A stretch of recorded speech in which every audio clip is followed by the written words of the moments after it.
Hello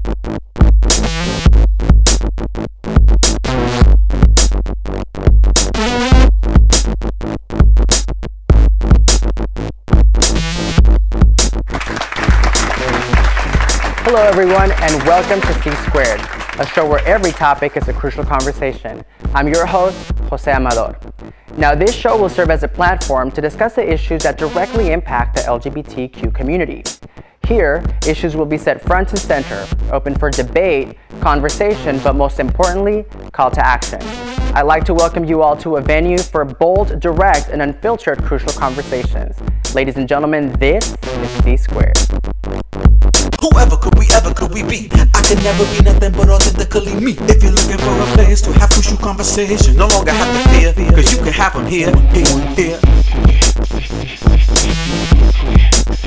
C Squared. Hey everyone, welcome back. This is C Squared and I am Jose Amador. Now today's subject is going to be a very serious one and a very sensitive one for those who can relate to it.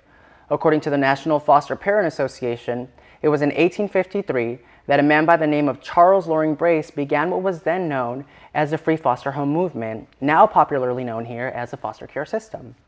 According to the childtrends.org website, as of 2014, over 400,000 children and youth are now part of this system, with 5 to 10% of them identifying as LGBTQ.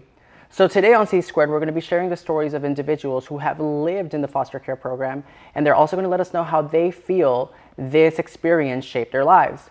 So with that said, I want to go ahead and welcome our first guest of the day. His name is Manny Gray, and Manny, thank you so much for coming on the show today. Thank you, Jose, for having me. How are you doing? I'm doing good. Good. Thanks. A little nervous?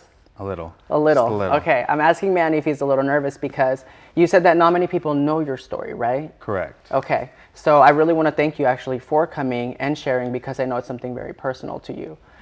So I entered the foster care system in 1996. I was about like 6 years old, going on 7. And it was due to my aunt finding burn marks on my legs. She called my mom to find out what happened. And there was this huge argument that happened between those two.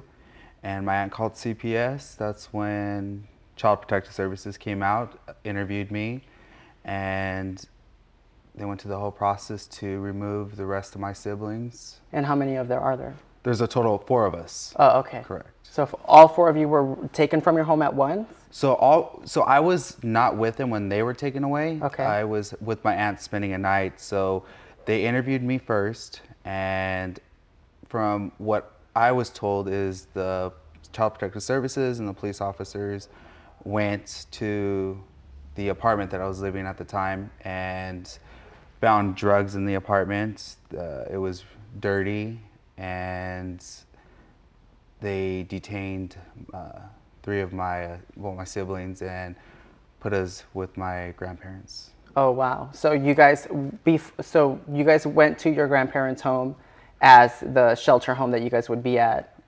Correct. So when I was removed, my grandparents took guardianship over us. Okay. And being there for like 2 years, I exhibited a lot of bad behaviors. Right. And my grandparents could no longer take care of me. And that's when my aunt and her boyfriend at the time, who she's now married to, ended up taking me into their house. So only you, your siblings went elsewhere? My siblings stayed with my grandparents. Oh. My siblings stayed with my grandparents. So I ended up leaving and moving with my aunt and uncle, and I felt that living with them was the worst thing that CPS could have allowed, because I felt I got abused way more there than I did with my own parents or my own mom and her boyfriend. It wasn't until one time I got punched in the eye, and I was like 8 or 9, by my aunt's boyfriend, and busted my eye open. So every morning I had to do chores. Right. I was the only one that did chores. Their kids didn't do chores. I sort of felt like the Cinderella of the house. So one morning I was doing my chores, and one of the dogs, he dug up a hole. I went to cover it thinking that's what I'm supposed to do. My uncle thought I was covering up for the dog, or my aunt's boyfriend. He came out and just punched me and fell to the floor, busted my eye open, and I just knew, and there was a lot of other issues going on there too. I just knew that I was afraid to live there. And so that fear, I mean, you knowing this and you knowing that there was a program like CPS that could take children like you out of those, you know, I guess you can say, violent environments. I mean, what were you doing there? Did you stay there at your aunt's place? So no, I finally got the courage to go tell my aunt, my other aunt, and my grandma what was going on. Right. And there was this huge fight that broke out between my aunt and her boyfriend and my other aunt and my grandma. And that's when, the next day I noticed, like, or 3 days later, CPS came in again and removed me, and that's when I went into a foster home. Okay, all right. So then that's really when it all began for you.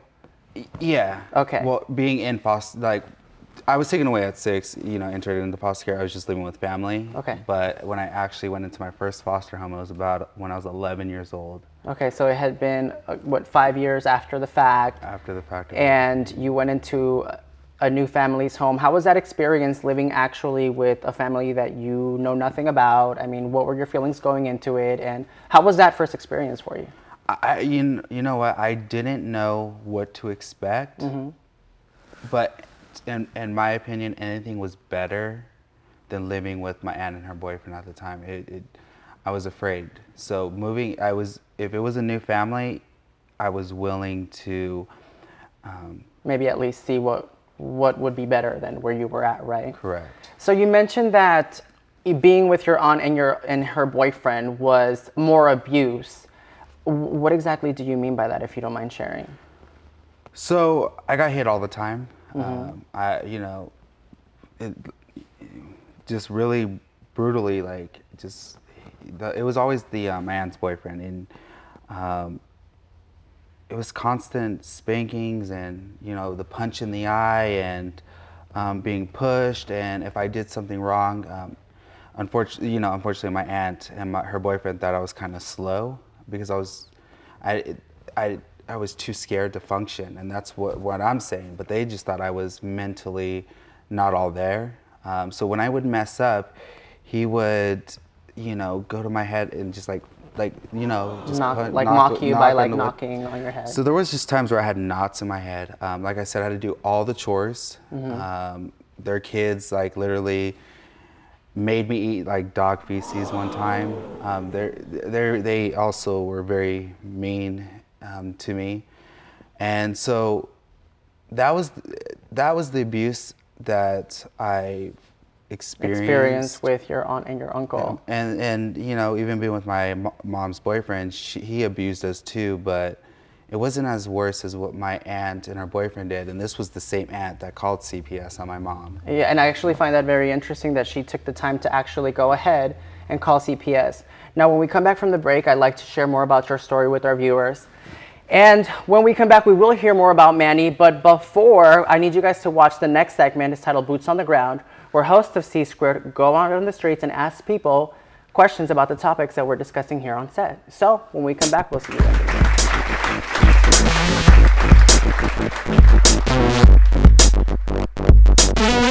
Hi, I'm Rebecca Mitchell, co-host of C Squared, and this is Boots on the Ground.